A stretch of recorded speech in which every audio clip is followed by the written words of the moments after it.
guys, this is Setsman, and I'm coming to you with a brand new deck profile, and this week I am doing Kaijus. Now, this deck is a lot of fun. This is probably going to be the deck that I'm going to stick with for this format. I like it. The build that I have is very consistent.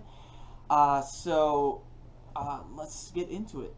I'm playing for Kaijus, 3 Jizukiru, he's the main beater of the deck, 3 Dogren, 3 Humongous, 3 Gamma Seal. I'll explain my ratios and choices at the end of the video, because I do have a lot of unconventional choices for Kaijus. For the Gradle support, I'm playing 3 Alligator, 2 Eagle, and the one really oddball, 1 Cosmo Wicked Witch. And I'll explain this when I get to the spells, because there is a little thing that I like to do with Wicked Witch. 2 Maxi. For the spells, I am playing 3 Kaiju Slumber, 3 Owner Seal. I feel like that's kind of standard, to be honest. 2 Kaiser Coliseum, 2 Gradle Impact, and 3 MST. So, for that lineup, the reason why I'm playing Wicked Witch is because of Kaiser Coliseum. Wicked Witch is awesome, mainly because it can stay on the field. If you don't know what Wicked Witch does, you can pay 1,000 life points. It can't be destroyed by battle or by card effects. And that can help with your Kaiser Coliseum plays, which are actually really important in this deck, because Slumber destroys all monsters on the field, and then you get to special summon 1 Kaiju to your opponent's side of the field and 1 Kaiju to your side of the field, as long as they have different names. And this works well with not only Alligator, but also Wicked Witch, because Alligator allows you to theoretically take control of the monster that you special summon. According to the ruling, whatever monster you gave to your opponent would just go to the graveyard.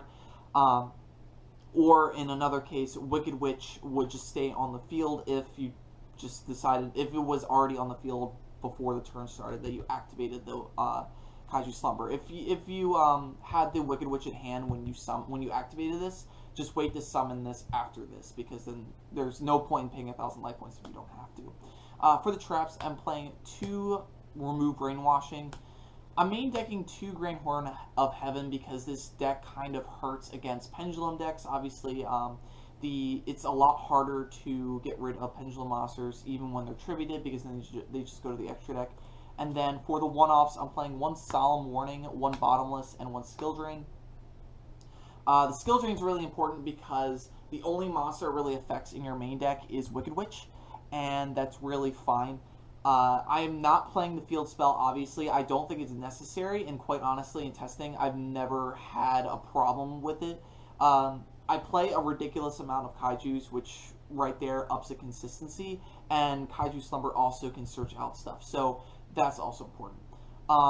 Now, a lot of gripes that people have given me with Kaiju decks is that why play both Owner Seal and Remove Brainwashing? They do the same thing, other than the fact that this is a continuous trap and this is just a spell card. I play it because I play so many Kaijus. That's why. I play more than normal. That's the normal being like 6 to 8. I like 12 because no matter what, I'm going to have a Kaiju in hand, regardless if I have a field spell or not, or if I have Slumber and Grave. Also, with the Kaiser Coliseum, I will probably bump this up to 3 and then take out the 3 MSTs for 2 Twin Twisters. At the moment, this ratio is working, but that will probably change. Just because the Kaiser Coliseum play is just so good in this deck, because you really only ever have no more than 1 monster on the field, with the exception of maybe the random Alligator or the Wicked Witch. This deck really hurts Cosmos a lot, because the ships don't get their effects. Their summon is an unchainable or inherent summon, depending on your preference. So they can't chain like Cosmo Farm Girl's effect to the summon unless I'm not tributing over the Farm Girl. So it's really good against that matchup. I designed this deck to also be kind of good, obviously, against a Pendulum deck. Kaiser Coliseum helps with that, and Grand Horn helps with that as well. The reason why I'm main decking this, and I'm feeling confident with this, even if I go up against a Cosmo matchup, is because the deck just has a natural good matchup against Cosmos. So main decking these is not so much of a problem as like just not having them at all. Just because I expect to see Pepe every time. So that's it for the main deck. Let's move on to the extra deck. For the extra deck, I'm playing like just a lot of theoreticals in the extra deck. a lot of what ifs because this deck really doesn't need it. Just prior to going through this, I do play a tuner in my side deck, so that's why you're going to be seeing some synchros. I also played around what is the most likely cards I can either steal from my opponent, just because of the Gradle component of my deck. So you're going to see a lot of theoreticals of what and what might not happen. So I'm playing rank 3s. I'm playing one number 47, one Acid Golem, one Zen Mains. That's really it for the rank 3s. I didn't really like Alucard because back row is not a huge problem when I main deck 3 MSTs or 2 Twin Twisters. They're not like a huge thing.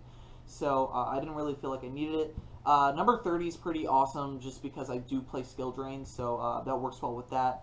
Nightmare Shark is the cowboy of the deck, just because I don't main the cowboy just because I can make rank 3s more easily with this deck without having to steal anything, and then Zen Mains is just a good card all around, being able to get around targeting effects so that destroy him anyway, or anything that destroys him in general. So Zen Mains is pretty good, and then he can just pop a card at the end of the turn. For rank 4s, I'm playing one Castell and one 101. In all honesty, the 101 can come out, and the one sole rank 4 I would keep is Castell. And that's just in place for possibly throwing in some other cool cards that could play in this deck. And really, this spot is open to whatever you want. I just like the Castell. I go into Castell every time. That also helps as to why I want to keep Wicked Witch, because then I only have to steal one level 4 in order to go into a rank 4. And more often than not, again, it's going to be Castell. For rank 7s, I'm playing one Big Eye and one Red Eyes. That's really all I need. Big Eye, again, lets me steal, so that's pretty cool. And then Red Eyes pushes for game at the end of it. I was just thinking with the extra deck, what's going to be the most likely things I'm going to steal, and with Pendulum Magicians being a thing, rank 7s are going to be more often than not. So I want to keep these live, and that's also a reason why I'm playing Humongous over something like Radiant or the new bug one, Godarla, just because it's a level 7 and it allows me to go into rank 7s a little bit easier. For the rank 8s, again, these are a little bit more theoretical. And I'll explain one of them because it's actually a brand new card that came out in BOSH. And that is Aegeon the Sea Castrum. He's pretty interesting. I'll probably take him out, but for the moment, he's just an interesting card to have. What he allows you to do is that you can detach a card from him and then banish one random card from your opponent's extra deck, which is pretty interesting. So if like you hit something pretty necessary like a Ptolemaeus or an Infinity or a Nova or a Ignister, that's really good, and he can do that once per turn, and then also during either player's turn he can return one banished Xyz Fusion or Synchro Monster in that your opponent controls or owns or whatever back to the extra deck, and he can pop one card of the same type. So if he sends an Xyz monster back, he can destroy an Xyz, which can be really disrupting, especially if the opponent is playing something like Omega. This can help shut down Omega plays by returning Omega back to the extra deck, and then you get to pop a Synchro. So Aegeon is pretty interesting. I don't know if I'm going to keep him, though. For the rank 8s as well, I'm playing one Felgran and one 107. And then to round out the Xyz, I'm playing one Super Dreadnought Rail Cannon, Gustav Max, and it's not because of his effect, although if I were to get it off, that would be an OTK. The OTK would obviously be using 2G Sekiros while having Skill Drain on the field, and then hopefully getting rid of the Skill Drain and then dealing damage in the after overlaying into this. But really, it's just to maximize my Kaiser Coliseum plays. I don't want to leave two monsters on my side of the field all that often, just so my opponent's really limited and they can't really make a lot of plays, because if I'm playing Pepe, I don't want them to have two monsters on the field, because then they can play. If I only have one monster on the field, that allows me to stop them from doing whatever they want to do, of course, unless, of course, they have a Raigeki or something. So it's just, again, another theoretical that you can only go through so many times. And then I'm playing 4 Synchros. I'm playing one Goyo, one Clearwing, one Leo, and one Starter. These are the ones that I felt like I would go into the most. I didn't want to use Black Rose because I don't always want to blow up the field, simply because I play Kaiser Coliseum. And Kaiser Coliseum is really integral to this deck because it does help shut down Pendulum decks, which is what this deck struggles with the most. Leo is pretty cool because then he shuts down. He's just a good like boss monster. Star Eater's just a good card in general. And then Goyo allows me again to steal, and he's probably one of the easier ones to make. Again, I use a level 3 tuner in my side deck, so Goyo would be a little bit more likely than everything else, and then Clearwing if I steal level 4. If I use Wicked Witch, I can go into that. And I just felt like it was the best level 7 for this deck. So, and then, yeah, that'll be it for the extra deck. Moving on to the side deck, I'm playing 3 Veiler in the side. This is just really too good to not side at the very least. So that's why I'm playing it. I'm also playing 3 Alu Mirage. This is actually a very interesting card. If you haven't seen my video, I'm not going to explain it now, but if you haven't seen my video on this card, you should. I'm going to put a link to it in the description, as well as the end of this video, just because it works really well in the deck. It's really good in the mirror match, and it also hurts Cosmos as well to some degree, and it allows me to go into synchro plays. So it's an all-around good card. The mirror match doesn't obviously come up too often, but if it ever does, this deck isn't like totally unpopular, so Alu Mirage is definitely necessary. I'm putting 3 Summoning Curse in the side deck. I don't want to main this because of the Cosmo matchup, but Summoning Curse is definitely very interesting because if my opponent summons multiple monsters, they start losing cards out of their hands. This is pretty decent against the Mermail deck because they need cards in their hand to summon some of the bigger stuff. So that's pretty interesting.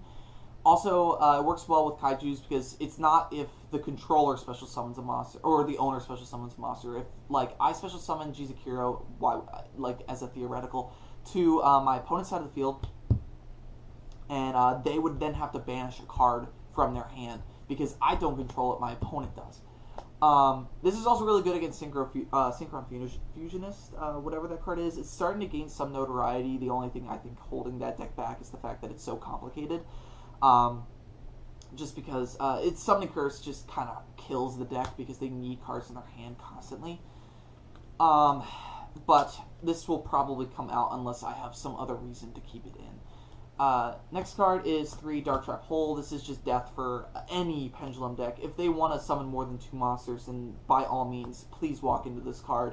If you don't know what Dark Trap Hole does, or Darkfall by its official name, which was changed later, basically, if your opponent special summons 2 or more monsters at the same time, they then have to send those monsters to the graveyard and all copies of the same name from their deck to the graveyard as well. So while this doesn't hurt the extra deck, this can severely limit Pendulums and what they do very early in the game. So Dark Trap Hole is definitely useful to side in. And then finally, I'm playing 3 Imperial Iron Wall against the Cosmo matchup just to hurt them even more. So thank you guys for watching this deck profile. Don't forget to like, comment, and subscribe. And as always, guys, have a nice day.